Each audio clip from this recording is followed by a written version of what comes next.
Welcome back to my YouTube channel. आज के इस वीडियो में हम देखने वाले हैं असाइनमेंट ऑपरेटर के बारे में कि किस तरीके से हम जो है असाइनमेंट ऑपरेटर पीएचपी में यूज करते हैं। ओके, तो assignment operator is use to assign value to variable. Then तो यहाँ पे जो है वो हम किस लिए यूज करते हैं असाइन ऑपरेटर को, कि हमारे पास कोई भी एक वैल्यू है, उस वैल्यू को हमको किसी भी वेरिएबल को असाइन करना है। जस्ट लाइक हमारे पास एक वैल्यू है 100। डन, तो या तो मैं इसको डायरेक्टली 100 कहीं ना कहीं यूज करूँ या फिर मैं कहीं ना कहीं इसको वेरिएबल में सेव कर लो। जस्ट लाइक मैंने यहाँ पे सेव करा प्राइस है, तो यहाँ पे क्या होगा कि मेरे को इंडिकेट होगा कि 100 क्या है, एक प्राइस है। डन, बट यदि मैं 100 को इंडिविजुअली कहीं पे भी यूज करूंगा कोड के अंदर, तो मैं नहीं समझ सकता या मैं किसी और को भी नहीं समझा सकता कि 100 एक्चुअल में है क्या है, उसका कोई मीनिंग नहीं है। तो इसलिए हम क्या करते हैं, यहाँ पे हम जो है वो वेरिएबल डिफाइन करते हैं। अब हमने वेरिएबल डिफाइन कर लिया, तो वेरिएबल डिफाइन करने के बाद उसमें वैल्यू पास करने के लिए हमको क्या यूज करना होता है, असाइनमेंट ऑपरेटर। सिंपली आप समझो,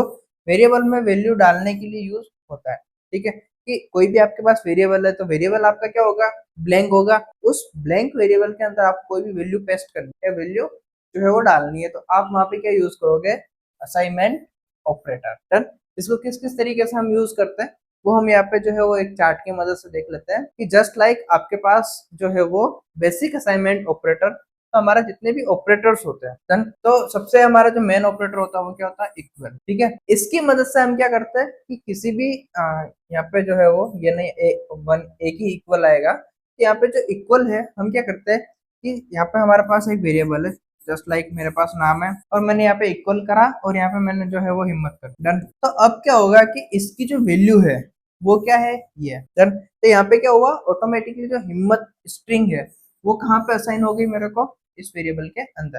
किसकी मदद से, इस ऑपरेटर की मदद से। इसको हम क्या कहते हैं, असाइनिंग ऑपरेटर। डन, तो ये आपको क्लियर हो गया कि असाइनिंग ऑपरेटर किस तरीके से वर्क करता है, तो कुछ इस तरीके से वर्क करता है। यहाँ पे अब सबसे जो कॉमन ऑपरेटर है हमारा असाइनिंग, वो इक्वल होता है। डन, तो यहाँ पे हमने क्या करा, एक वेरिएबल डिफाइन करा है, इक्वल करके हमने उसको वैल्यू जो है वो दे दी। तो यहाँ पे क्या है, ए को 10 वैल्यू असाइन कर दी गई है। डन, तब एक का जो वैल्यू होगी वो क्या है, 10 है। तो अब मैं कहीं पे भी ए को प्रिंट करता हूँ तो मेरे पास क्या आउटपुट आएगा, हमेशा 10 आएगा।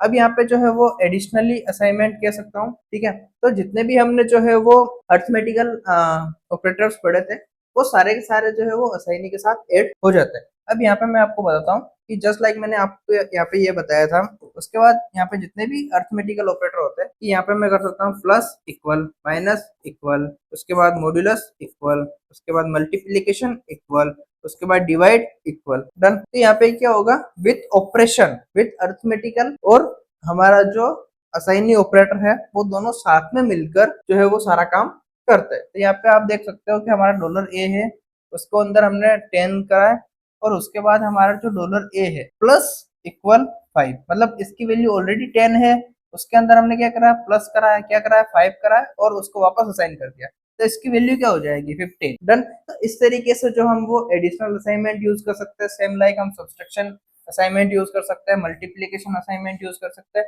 डिवीजन असाइनमेंट यूज कर सकते हैं, मॉड्यूलस असाइनमेंट यूज कर सकते हैं। बाई यूज असाइनिंग ऑपरेटर्स, हमें क्यों असाइनिंग ऑपरेटर यूज करना चाहिए, कोड छोटा और क्लीन बनता है, टाइम बचता है और इजी टू रीड होता है। यहाँ पे क्या हो कि मैंने यहाँ पे जो है वो, यहाँ पे मैं यदि असाइनिंग ऑपरेटर यूज नहीं करता तो मैं यहाँ पे क्या करता, यहाँ पे मैं एक और बी डॉलर बी करता, उसको मैं जो है 5 देता, फिर एक डॉलर सी करता। अब यदि ये चीज मैं यूज नहीं करता तो मैं इसका कोड किस तरीके से लिखता है यहाँ पे, तो मेरे को यहाँ पे करना होता है डॉलर ए इक्वल 10, उसके बाद मैंने डॉलर बी करा इक्वल 5, उसके बाद मैं यहाँ पे डॉलर सी करता, उसको मैं करता डॉलर ए प्लस बी, और यहाँ पे मैं जो है वो इको करता डॉलर सी। डन, तो यहाँ पे मेरे को जो आउटपुट मिलता वो मिलता 15। डन, बट यही कोड जो है वो मैं सिंपली वे में कर सकता हूँ, किसके साथ, यहाँ पे मैं करूंगा dollar A equal 10, dollar B sorry dollar A equal और प्लस 5, सॉरी प्लस इक्वल 5, तो यहाँ पे मेरे पास आउटपुट क्या आ जाएगा, डॉलर ए का डायरेक्टली 15। तो मेरा जो ये 2 लाइन का जो कोड था वो एक स्टेटमेंट के लिए भी बच गया। तो इस तरीके से जो है वो सारा कोड जो है वो बचा सकते हैं, इसलिए हमको जो है वो यहाँ पे असाइनी ऑपरेटर यूज करना चाहिए। रियल लाइफ एग्जांपल देख सकते हो, आपका बैलेंस जो है वो 1000 रुपीज, मतलब 1000 रुपए आपके बैलेंस में एड हुआ है, 500 रुपए, और आपके बैलेंस से कटे हैं 200 रुपए, तो आपका बैलेंस कितना हो जाएगा? 1300 रुपए। इंपॉर्टेंट नोटिस, वेरिएबल पहले डिफाइन होना चाहिए। अब जब भी आप असाइनी ऑपरेटर यूज करते हो, पीएचपी असाइनमेंट ऑपरेटर यूज करते हो, तो आपका जो वेरिएबल है वो डिफाइन होना चाहिए। जस्ट लाइक यहाँ पे ए की वैल्यू ऑलरेडी होनी चाहिए, ए डिफाइन होना चाहिए, और यहाँ पे आप वही चीज कि आप जीरो से वो है वो डिवाइड नहीं कर सकते। Quick summary table, assign, add plus assign, subtract plus assign, multiply by assign, divide by assign और मॉड्यूल बाय असाइन।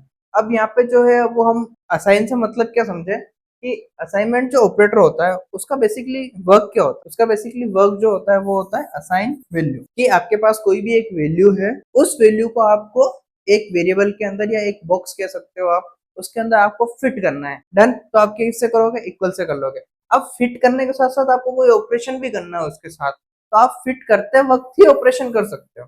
यहाँ पे हमने क्या करा था कि हमने पहले फिट करा, फिर हमने ऑपरेशन करा है। डन।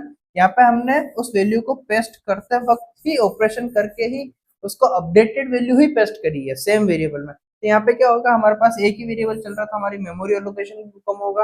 यहाँ पे हमने जो है वो 3 वेरिएबल लिए, तो यहाँ पे हमारा मेमोरी एलोकेशन भी बहुत ज्यादा होगा। तो हमारे यहाँ पे जो है मेमोरी एलोकेशन भी बचता है और हमारा जो प्रोजेक्ट है वो फास्ट रन करता है। वैल्यू असाइन करते, वेरिएबल वैल्यू असाइन करने के लिए यूज होता है। ओके, शॉर्ट प्रोवाइड करते हैं, कैलकुलेट असाइनमेंट के साथ करके कोड को छोटा बनाते हैं। तो जब भी हम calculation with assignment assignment use करते हैं तो क्या होता है कि हमारा कोड जो है वो शॉर्ट बनता है और सिंपल बनता है और इजी टू अंडरस्टैंड भी बनता है। कोड सिंपल बनता है, कम कोड में ज्यादा काम करने के लिए कोड को इजी और क्लियर बनाता है। तो असाइनमेंट जो ऑपरेटर है वो हमारी क्या हेल्प करता है कि कोड को सिंपल बनाता है, इजी टू अंडरस्टैंड बनाता है और हमारा जो कोड है वो छोटा कर देता है। तो उसके साथ जो है वो हम ये सारे हमारे अर्थमेटिकल ऑपरेटर है। अर्थमेटिकल प्लस हम जो है वो असाइनमेंट ऑपरेटर जो है वो साथ में यूज कर सकते हैं। तो ये हमारा था पूरा पूरा असाइनमेंट ऑपरेटर से रिलेटेड ट्यूटोरियल्स।